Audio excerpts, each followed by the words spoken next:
गनायदों बे जाहैबाय जों ज' जानानै खामानि मावनायाव जोङो ब्लाड सेट जाया जों बेखौ थिरां माबाना होबाय बेनि थाखाय आङो जोबोद गोजोनदों आं बिमा माहारिनि जानानै बिथांखौ बेबायदि सासे मिलिटेन्टआ जेबायदि सिकिउरिटि होबाय बेनि थाखाय आं बिथांखौ धन्यबाद होदों दा जोङो खौसेथियाव फैयाबा ओरैबायदि जाहैबाय गोदोनो आन्दलन गोदो गोदायनिफ्रायनो आन्दलन खौसेबा जों थांगोन गावसाबा जों थैगोन दा बेबायदि फरजाइदाव फैबाय दा थाखो बाखो जोङो राजनिति दिनै रायजो खुंबाय बेयाव जोङो दा लेथेर फेथेरखौ नुबाय दा बयनिबो गोसोआव सेतन फैदों जे ज' जानांगौ जोबोद गोजोनथाव आं लुगैदों दाखालि रुपहियाव जिखिनि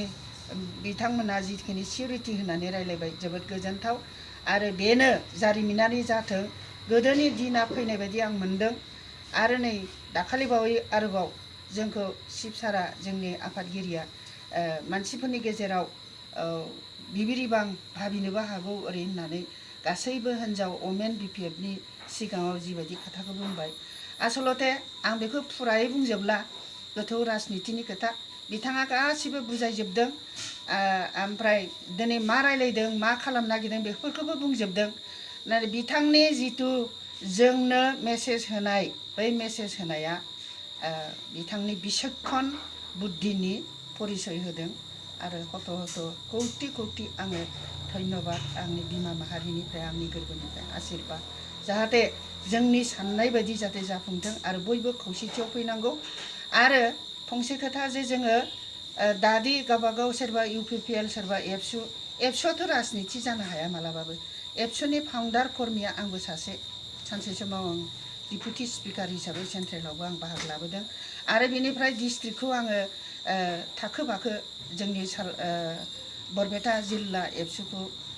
गोदोनो देहेखे नांबोनानै आं फोथांबोनाय मानसि हिसाबै आं बेखिनिखौ बुंनो हागौ आरोखि दा ओंखायनो ज' जानो जिथु थांखि आरो जिथु कन्डिसनाव रायलायनो नागिरदों जोबोद मोजांनि बाथ्रा दिनै बिपिएफआ आरो हाग्रामा सारा जिबायदि सेन्ट्रेलाव आगभाग लानानै गासैखौबो मावनायनि थांखिखौ लादों बे जोबोद गोजोनथाव आरो जोङो खौसेथियाव फैनो हागोन होननानै आं आसा खालामदों आरो मात्र जोंनि गेजेराव जिहेतु गावस्रालायनानै खोथा बाथ्राफोरा माने खन्थाइलायनाय बुंलायनाय हुदाया जाबाय नालाय बेखौ जों धर्ज हमनानै जोङो बेखौ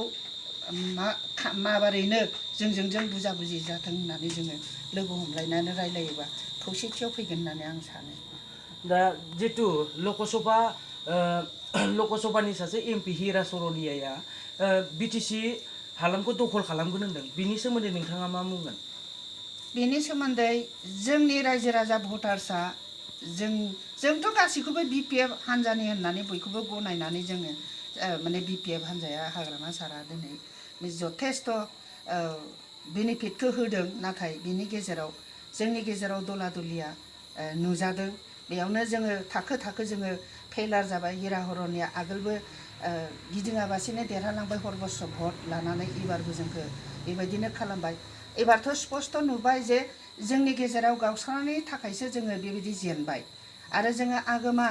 इमान खस्थ' खालामनानै क'क्राझार लकसभा समस्तिखौ गोदोनि पिटिसिनि दिनाव समर सरना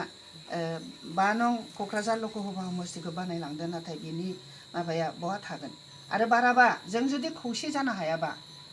माने जोङो बर' माहारि हिसाबै थांना थानाया जोबोद गोब्राब जागोन आरो जों परिचय होनो हानाय नङा दा जुदि बिथाङा बे बिटिसि सरकारखौ बिथाङा सेख'ना लानो नागिरदों हिरा सर'निया सारा जेनेबा बेहाय बिथांनि जितु थौ दा बिटिसिखौ बिथाङा दखल खालामनो नागिरदों बेयाव बिपिएफ सरकारा माबायदि खामानि मावगासिनो दं बिथाङा जेनेबा जिबायदि रायजोफोरनि गेजेराव जिबायदि खोथा बुंगासिनो दं बिटिसिखौ जों दखल खालामगोन खिन्थु बिपिएफ दोलोआ माबायदि खामानि मावदों जाहाथे जेनेबा बिथांनि दखल खालामनायखौ होबथानायनि थाखाय बिपिएफ दोलोआ माबायदि खामानि मावदों बेखौथ' पलिटिकेलि जोंनियाथ' सेन्ट्रेलि मिटिङा जाथ'वाखै थेवबो पलिटिकेलि बेखौ होबथानायनि राहा लामाया दंसै आरो जेब्लानोखि बिथांमोना दाथ' मावगासिनो दं सिंजों सिं नाजालायगासिनो दङ आरो सेन्ट्रेल सरकारजोंथ' जथेस्थ' लेना देना रायलायनायखौ जोंनो फोरमायदों दा बै हिसाबै जिथु रायलायनायनि दं जिथु स्पिरिटजों जिथु थांदों बै हिसाबै जोङो फल'बथि जागोन होननानै जों सानदों आरो जोङो BPF जानानै जोङो BTCनि माबाखौ सिन्था सरसा बयबो जुदि खालामलायोबा होमबाना जों निस्सय हिरा हरनिया साननाय बायदि जानाय नङा आरो जोङो देरहासार जागोन। दा जों मिथिना मोन्दों जेनेबा बर' रायजोफोरा जिथु ज' जानायनि खोथा बुंबाय दं आगोलावबो सोंखाबाय जेनेबा ज' जायाबाथाय जोंनि BTC सरकारा BPF दोलोआ थानाय नङा नामा BPF दोलोआ सरकार दानो हागोन ना हाया ज' जायाबाथाय ज' जाया ज'खौथ' जाखानांगोन आरो जेरैखि जाया ज' जानायनि राहा लामाखौथ' दाखालि नैबे लकसभा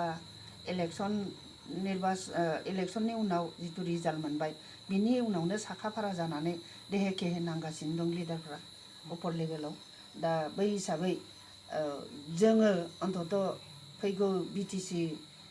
माबायाव जोङो ज' जानानै रैखाथि होनांगौआ जोंनि कर्तब्य मानो होनबा जोंनि जिथु एकर्डनि बा जोंनि जिथु थांखि दाबो बै थांखिसिम जों थांजोबनो हायाखै आरो जुदि फेलार जायोबा बे जोंनि जनसाधारननिसो गोरोन्थि जाहैगोन आरोखि बियो साननाया जनसाधारनाबो थानांगोन आरो दिनै रावबो गोरलै नंला रावबो बुजियै नंला माथ्र माबा बे फिसा गाव गावनि लुगैनाय माबाफोरखौल' एंगारनो रोंनांगोन होमबासो जोङो जाथि हिसाबै थांना थानाय बा BTCखौ जोङो फुलफिल खालामनो हानाय जिथु थांखि बेयाव जोङो सौहैनो हागोन। जेनेबा बायदेव नोंथाङा जेनेबा BPF दोलोनि सासे फाउन्डार हिसाबै दा रायजो राजाखौ मा बुंनो लुबैयो? फाउन्डार हिसाबै आं बेखौनो बुंनो लुगैयो इमान खस्थ' खालामनानै दिनै बड'लेण्डखौ सृष्टि खालामबाय ब्लाडसेड जालांबाय दिनै हिन्जावफ्रा जिनाहारि जालांनाय सासेल' आगोमा फिसाखौ खोमालांबाय बेफोरो दाबो जनसाधारननि गेजेराव जोंनि BTC बासिनि गोसो गोरबोआव दाबो गाबखांनाय फैयाखै नामा आं बेखौ दुखु फोरमायो दा ओंखायनो बयबो सेतन फैनांगोन आरो बयहाबो जाग्रत जानांगोन जों जे माने जों जे ज' जानांगौ बेखौ बयबो साननो रोंनांगोन होमबाना जोङो खौसेथि जानानै जोङो BTCखौ जेरैखि जायाबाबो रैखा खालामनांगोन नङाबा